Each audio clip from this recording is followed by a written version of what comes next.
The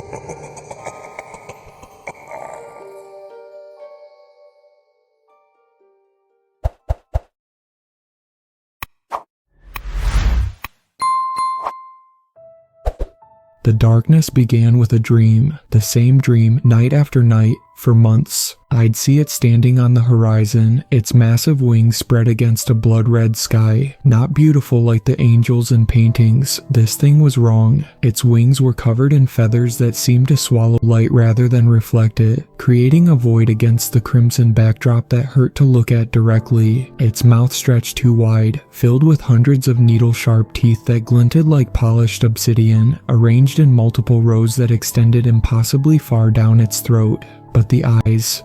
God, the eyes were the worst part. Bulging and wet, with blood vessels so engorged they looked ready to burst, pulsing with a sickly rhythm that matched my heartbeat. They'd always find me, those eyes, no matter where I tried to hide in the dreamscape. The dreams always ended the same way. The creature would speak, not with its mouth, but directly into my mind, in a language I couldn't understand, but somehow comprehended on a primal level. It would say, "You will witness the cleansing," and then the sky would split open, raining fire and darkness onto the earth below. I'd wake up gasping, sheets soaked with sweat, the smell of ash lingering in my nostrils. After 3 months of these dreams, I stopped sleeping properly. Dark circles formed under my eyes. My grades began to slip. Friends asked if I was okay, but how could I explain? I'm being haunted by an angel monster that's warning me about the apocalypse. Sure, that would go over well. I'm getting ahead of myself. My name is Elias Thorne, and 6 months ago, I was just a regular college student at Blackwood University studying ancient literature. Nothing special about me. Average grades, average social life, average everything. I grew up in a small town in Vermont,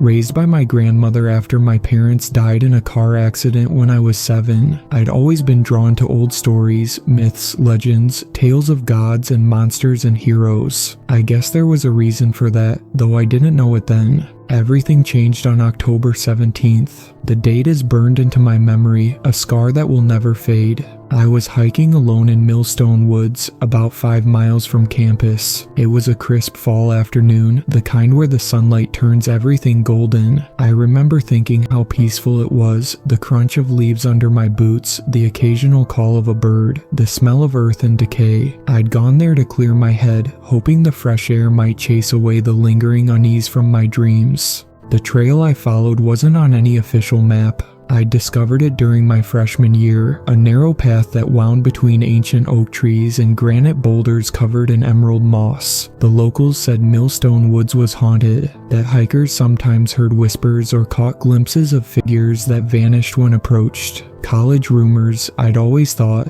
ghost stories to scare freshmen. I paused at a small stream to drink from my water bottle and check my phone. No signal as usual in these woods. The dense canopy created a natural dead zone. I was about to continue when I noticed something odd about the stream. The water had stopped flowing, not gradually like it had dried up, but suddenly as if frozen in time. Ripples hung suspended in mid-motion.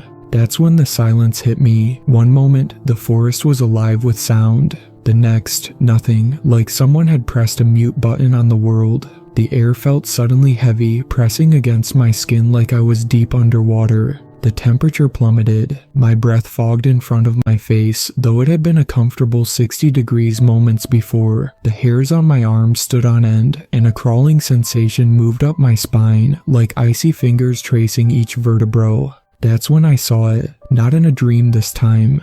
The creature stood in a small clearing ahead, its back to me, those massive wings folded against its body, but still towering at least 12 feet high. Its skin had the pallor of a corpse left too long in water, stretched taut over a frame that seemed both skeletal and powerful. A corona of dim light surrounded it, not illuminating but somehow darkening the forest around it. I should have run. Every instinct screamed at me to run, but I couldn't move. My muscles had locked in terror. My heart hammered so hard against my ribs I feared they might crack. My mouth went dry, tongue sticking to the roof like sandpaper. It turned, slowly, deliberately, each movement accompanied by a sound like grinding glass, and those eyes found me. The eyes from my dreams, but worse in reality, huge and bulging with irises the color of tarnished copper surrounding pupils that expanded and contracted rhythmically. The whites were laced with blood vessels that seemed to writhe like worms beneath the surface. Elias Thorne. The voice wasn't spoken. It poured directly into my mind like ice water, drowning my thoughts. It echoed and reverberated as if spoken in a vast cathedral rather than a forest clearing. "We have been watching you. You have been chosen."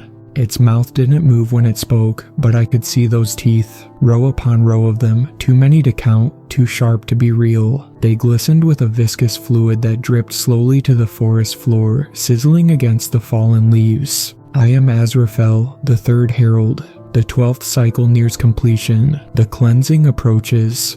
I remember struggling to breathe, to speak. The air felt thick, resistant, like trying to inhale syrup. What are you?" The creature's head tilted at an impossible angle, nearly upside down, yet its eyes remained fixed on mine. "We are the Heralds, 12 who precede the end. The universe breathes, Elias Thorne. It inhales creation and exhales destruction. The exhalation comes soon." A high-pitched ringing started in my ears, growing louder with each second. I felt warm liquid trickling from my nose and realized I was bleeding. "Your kind has grown corrupt, stagnant. The balance must be restored. This has happened before. It will happen again." It stepped toward me, movements jerky and unnatural, like stop-motion animation. Bones cracked and realigned with each motion, as if its body was constantly breaking and healing itself. In its hand, if you could call the elongated appendage with too many joints a hand, it held something small that pulsed with a faint blue light. "You will need this to find the others, to understand. The witness sees potential in you, Elias Thorne. Use it wisely." The object floated through the air between us, surrounded by the same corona of anti-light that encircled Azraphel. Instinctively, I caught it. It was warm and seemed to have a heartbeat of its own. A small crystalline thing, no bigger than a golf ball, with facets that reflected nothing around them. When I touched it, images flooded my mind. Apocalyptic visions of cities crumbling, oceans boiling, skies torn open to reveal a void beyond. The choice approaches, witness or perish. When I looked up, gasping from the intensity of the visions, Azraphel was gone. The forest sounds returned in a rush, birds and wind and distant traffic. The stream resumed its gentle flow. The temperature returned to normal. I might have convinced myself I had hallucinated the whole encounter if not for the object in my hand and the dried blood on my upper lip. That was the beginning of everything. The moment my ordinary life ended, and something else, something terrifying began. I ran all the way back to campus, the crystal clutched in my trembling hand. By the time I reached my dorm, my lungs were burning and my legs felt like jelly. I collapsed onto my bed, staring at the object Azraphel had given me. In normal light, it appeared almost ordinary, a polished stone with unusual clarity, but when shadows fell across it, I could see things moving within its depths, like smoke or liquid, constantly shifting. Sometimes, when I looked at it from the corner of my eye, I thought I saw faces, hundreds of them, contorted in silent screams. I didn't sleep for 3 days after meeting Azraphel. I couldn't. Every time I closed my eyes, I saw those bloodshot orbs staring back at me. Instead, I spent that time in the university library, digging through ancient texts, religious manuscripts, anything that might explain what I'd seen. Blackwood University had one of the most extensive occult collections in the country, housed in the restricted section of the Winthrop Library. It took some convincing, and a forged note from Professor Harrington, my ancient literature advisor, but I finally gained access to the dusty archives in the library's sub-basement.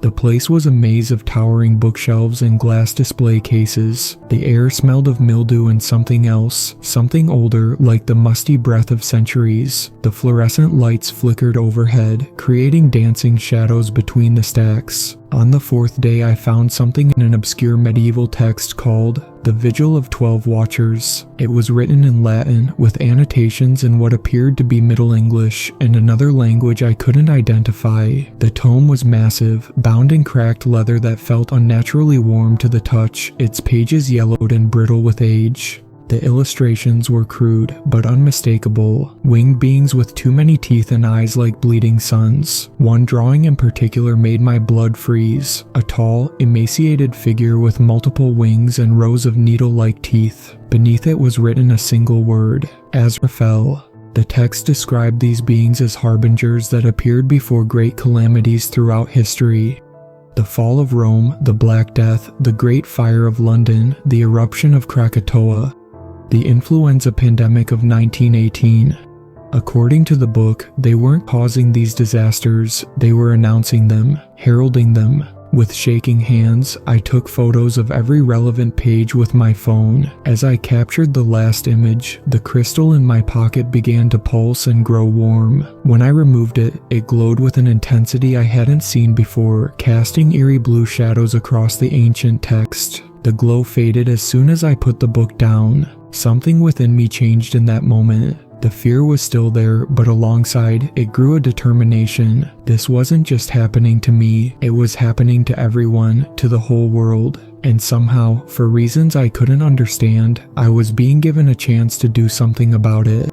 But I needed help. This was too big, too terrifying to face alone. My closest friends at Blackwood were an unlikely group. We'd met in a comparative mythology class freshman year and somehow clicked despite our differences. Oliver Reed was a skeptic through and through, majoring in physics and looking for rational explanations for everything. Tall and lanky with perpetually disheveled hair, he wore the same faded NASA t-shirt at least 3 times a week and had a collection of vintage slide rules he'd inherited from his grandfather. Oliver believed in numbers and equations, in the measurable universe. He'd argue for hours about the scientific impossibility of ghosts or ESP or anything that couldn't be quantified in a lab. Mina Okoye was the opposite, deeply spiritual, studying theology and always sensing the unseen. Her parents were Nigerian immigrants, her father a Baptist minister and her mother a professor of religious studies. Mina wore colorful head wraps and had a laugh that could fill a room. She believed in connections beyond the physical, in the thin places where the divine touched the mundane. She'd had prophetic dreams since childhood, though she rarely spoke about them except to close friends. Then there was Jackson Park, a conspiracy theory enthusiast who believed in everything from aliens to Bigfoot, but approached it all with scientific rigor, documenting and cross-referencing with meticulous care. Jackson's dorm room walls were covered in maps and timelines, red string connecting seemingly unrelated events. He ran a moderately successful podcast called The Unexplained Explained, and had an uncanny ability to recall obscure facts and figures. Beneath his eccentric exterior was a brilliant mind with an almost photographic memory. I invited them to my cramped dorm room on Friday night, claiming I needed to show them something important. I ordered pizza, put out drinks, tried to make it seem like a normal hangout, but my friends knew me too well. "Okay, spill it," Mina said as soon as everyone had settled in. "You look like you haven't slept in days." "And you're doing that thing with your hands," Jackson added, pointing to my fingers, which were indeed tapping a nervous rhythm on my knee. I took a deep breath and told them everything. The dreams, the encounter in the woods, Azraphel, the crystal. I showed them the photos I'd taken of the vigil of 12 watchers and, finally, the crystal itself. I expected them to think I was crazy, sleep-deprived, maybe drugged. The room was silent when I finished. Oliver stared at the crystal on my desk, his expression unreadable. Jackson had stopped eating mid-slice, pizza dangling forgotten from his fingers. Mina's eyes were wide, her hand over her mouth. "Let me get this straight," Oliver said finally, adjusting his glasses. "You met an angel with shark teeth and bloody eyes who gave you a magic rock and told you the world is ending." "It wasn't an angel," I insisted. "At least, not like any angel from religious texts. And yes, that's exactly what happened." Oliver picked up the crystal, turning it over in his hands. Interesting refraction pattern. Could be some kind of optical metamaterial. The bioluminescence is unusual though. "Can I?" Mina asked, holding her hand out. When Oliver gave her the crystal, she closed her eyes, holding it between her palms. Her breathing slowed, and her brow furrowed in concentration. After a long moment, her eyes flew open. "It's alive, somehow, and it's old. Older than anything I've ever touched." Jackson was already on his laptop, fingers flying across the keyboard. "Guys, there have been sightings, look at this."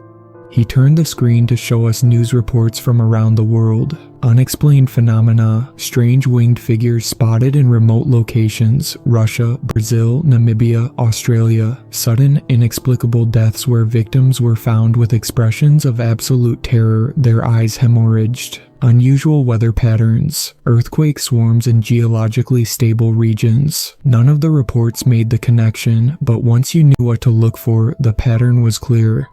"I believe you," Jackson said, his voice uncharacteristically serious. "And I think it's worse than you realize. These sightings, they're increasing, exponentially. Whatever's happening, it's accelerating." That night changed everything. My friends didn't leave my dorm room until dawn, and by then, we had the beginnings of a plan. Over the next few weeks, we dove deep into research. We skipped classes, called in sick to part-time jobs, barely slept. My room became our headquarters, walls covered with printouts, maps, and timelines. Not unlike Jackson's conspiracy board, but focused entirely on the Heralds. The crystal helped. Sometimes it would pulse strongly when we were on the right track, leading us to specific books or websites. Once it actually projected a holographic image of ancient runes that Mina recognized from pre-Sumerian artifacts. Another time, it emitted a high-pitched tone that, when Oliver recorded and analyzed it, contained embedded data that led us to a forgotten manuscript in the Blackwood archives. We learned that the heralds appeared in sets of 12, each with a specific role in the cleansing cycle. Azraphel, the third herald, was the witness, the one who identified those who might interfere with the cycle. The first herald was Samael, the opener, who created the breach between dimensions. The second herald was Barakiel, the keeper of gates, who maintained the passage. The fourth herald was Tzadkiel, the judge, who evaluated humanity's worthiness. The fifth herald was Dumael, the silencer, who suppressed resistance. The sixth herald was Nuriel, the burner, who cleansed through fire. The seventh herald was Hadriel, the floodbringer, who cleansed through water. The eighth herald was Ramiel, the thunder, who cleansed through storms. The ninth herald was Zephkiel, the pestilent, who cleansed through disease. The 10th herald was Iofiel, the harvester, who collected souls. The 11th herald was Turiel, the veil drawer, who obscured the truth. The 12th herald was Raziel, the renewer, who prepared for rebirth. We also learned that the cleansing Azraphel mentioned wasn't the end of everything, just the end of humanity. Like a forest fire clearing dead wood, these cycles of destruction were meant to reset creation when it grew too corrupt. According to the texts we found, this had happened at least 11 times before. The 12th cycle was approaching completion. Oliver remained skeptical the longest. "This doesn't make any scientific sense," he'd argue, even as he analyzed strange energy readings from the crystal. "If these cycles existed, we'd have evidence in the geological record." "Maybe we do," Mina countered. "The great extinctions, the younger dryas, historical cataclysms we've never fully explained." The crystal began to change too. Sometimes it would emit strange sounds, not quite music, not quite language. Jackson, with his background in coding and pattern recognition, recorded hours of these emissions, feeding them into various analysis programs he created. One night, after nearly 3 weeks of research, Jackson burst into my room at 3 a.m., laptop under his arm, eyes wild with excitement and fear. "I've got it," he said, setting up his computer on my desk. "I've cracked the code." We gathered around as he explained, pointing to spectrograms and data charts on his screen. "Coordinates," he announced, his face illuminated by the blue light. "The crystal is giving us locations, 12 of them, all around the world. Portugal, Mexico, Japan, Egypt, Tibet, Australia, Brazil, Russia, South Africa, Antarctica, India, and here, the last one is right here in Millstone Woods." "The Heralds," I whispered, a chill running through me. "And look at this." Jackson pointed to a calendar he'd annotated with astronomical data. "If my calculations are correct, all 12 will be at full power on December 21st. The winter solstice, that's when the dimensional breach will be complete and the cleansing will begin." "That's less than 2 months away," Oliver said, his skepticism finally cracking in the face of the data. Even if we're only 10% right about this, we can't risk ignoring it. Mina, who'd been unusually quiet, finally spoke. "We have to do something," she said softly, "but what can 4 college students do against whatever these things are?" The answer came from the crystal itself. That night, after everyone had left, and I finally collapsed into bed, exhausted, the crystal began to glow with unprecedented intensity. When I touched it, my consciousness seemed to expand, filling the room, the building, the campus. I saw visions, 12 artifacts, one guarded by each herald, a key made of light, a vessel of darkness, a flame that never died, a book written in starlight, and more objects I couldn't comprehend with my limited human perception. Together, these artifacts formed a key that could either lock or unlock the cycle. In the wrong hands, hands like the cultists who worshipped the heralds throughout history, they would hasten the cleansing, but in the right hands, they might provide a way to break the cycle entirely. "We have to collect them all," I told my friends the next morning, eyes burning from lack of sleep but voice steady with newfound purpose. "It's our only chance." Oliver frowned. "You're talking about a global scavenger hunt for mystical objects guarded by interdimensional monsters. Do you have any idea how insane that sounds?" "More insane than the world ending in less than 2 months," Jackson countered. "Even if we believed all this," Oliver continued, "how are we supposed to travel around the world? We're broke college students." We all fell silent, confronting the practical limitations of our situation. Then Mina spoke up. "My trust fund," she said quietly, "the one my grandparents set up. I can access it when I turn 21, which is next week." "Mina, no," I protested. "That's your future, your graduate school money." She fixed me with a steady gaze. "What future, Elias? If what we've discovered is true, none of us has a future unless we do this." And so it was decided. We would wait until Mina's birthday, access her funds, and begin our impossible quest. In the meantime, we prepared as best we could, studying languages, gathering equipment, making travel arrangements. None of us returned to classes. What was the point of studying for finals when the world might end before the semester did?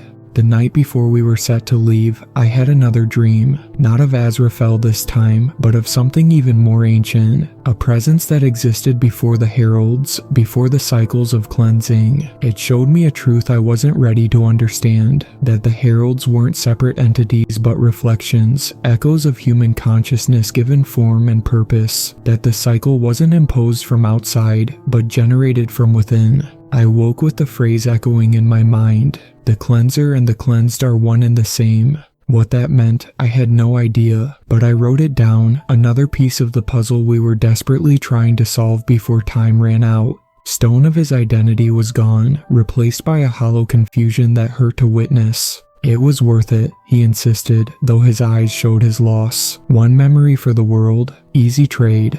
The pattern continued as we traveled from place to place, following the crystal's guidance. Each herald presented a challenge, and each artifact came with a price. In the cenotes of Mexico, we met Dumael, the 5th herald, who demanded Mina surrender her faith in exchange for the vessel. In the mountains of Tibet, Ramiel, the 8th herald, took Jackson's curiosity for the flame. Each sacrifice changed my friends. Oliver became more accepting of the inexplicable. Mina, once so certain of divine purpose, became pragmatic and focused on the tangible. Jackson, who had always needed to know everything, found peace in uncertainty. I wondered what would be taken from me when my time came. Along the way, we gathered allies. In Mexico, we met Elena Vasquez, an archaeologist who had been studying the heralds for years without knowing what they were. In Japan, twins Hiro and Akiko Tanaka joined us after their village was destroyed by unexplained phenomena they now recognized as the work of the 6th herald.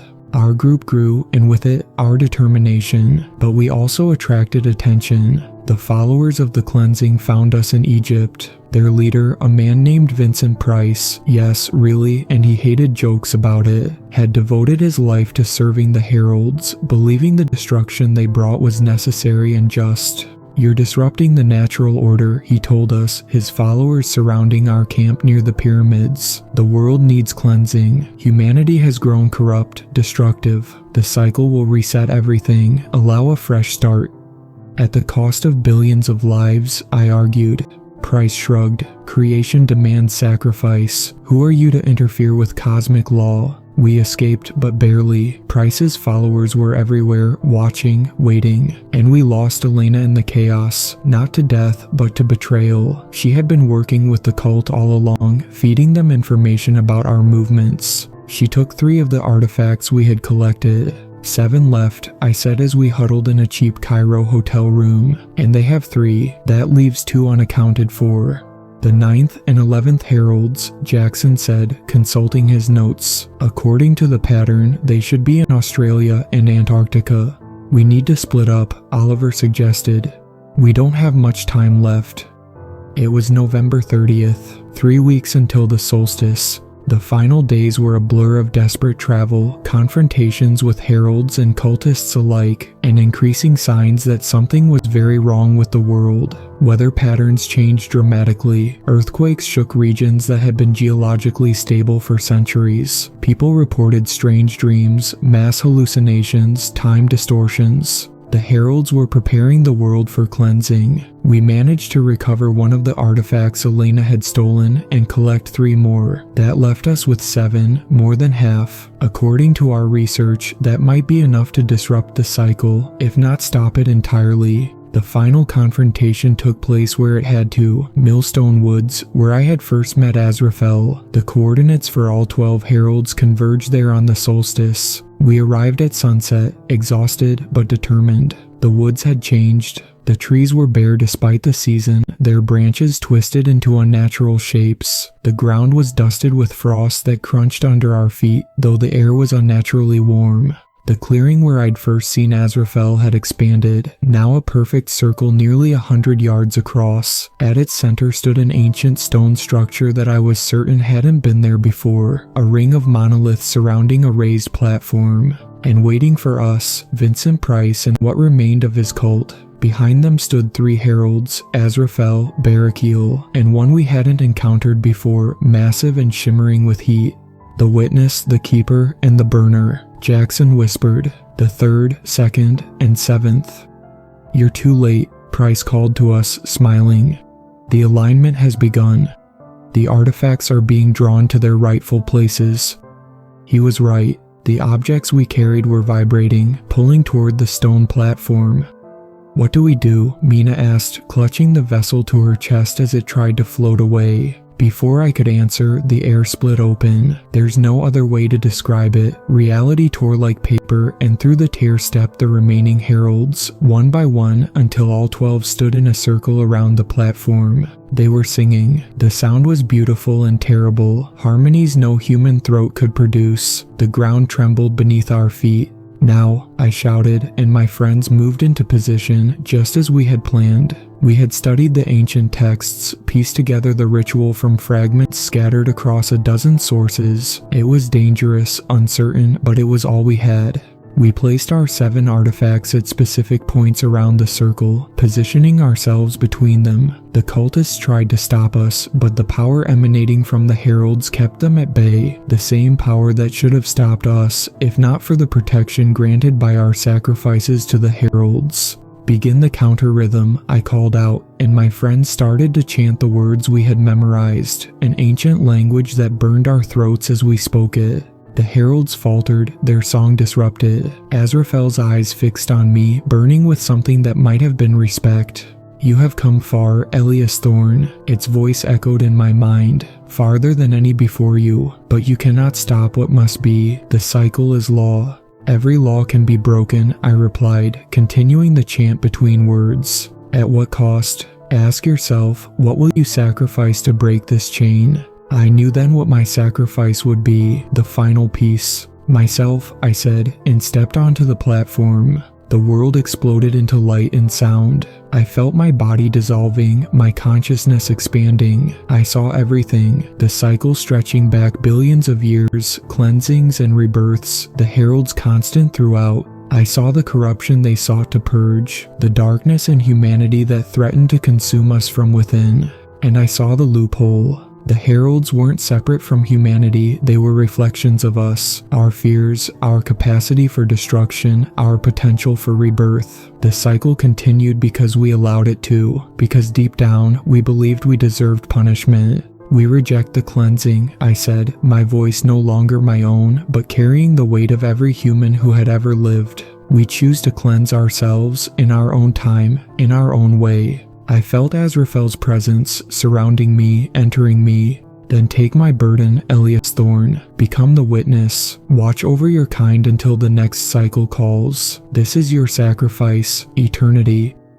I accepted. What else could I do? Light consumed everything. I woke up in my dorm room at Blackwood University. According to my phone, it was December 22nd. I had no memory of the previous day. In fact, there were strange gaps in my memory stretching back months. I remembered having friends, Oliver, Mina, Jackson, but couldn't recall our last conversations. I remembered traveling recently but couldn't say where or why. The world seemed normal. Classes were over for the semester. The news reported typical events, political squabbles, celebrity gossip, local weather. But sometimes, when I looked in the mirror, I thought I saw something strange in my eyes, a redness that hadn't been there before, and sometimes, in my dreams, I felt wings unfurling from my back. I found Oliver's social media accounts eventually. He was in Tibet, working with disaster relief after an earthquake. Mina was in Mexico, running an orphanage. Jackson was in Antarctica, of all places, conducting climate research. They were all exactly where they needed to be, watching, waiting, just as I was. Because the world was supposed to end. The cleansing should have wiped humanity from existence, allowing the universe to start fresh. Instead, we took the burden upon ourselves. My friends and I became the new heralds, not announcing destruction, but preventing it, working in the shadows to guide humanity away from the brink, again and again. I see you, going about your daily life, unaware of how close you came to oblivion, unaware of the sacrifices made to save you. The world was supposed to end. Luckily, my friends and I saved you. But the cycle remains, and one day, if we fail, if humanity strays too far from balance, the old heralds will return. So be good to each other.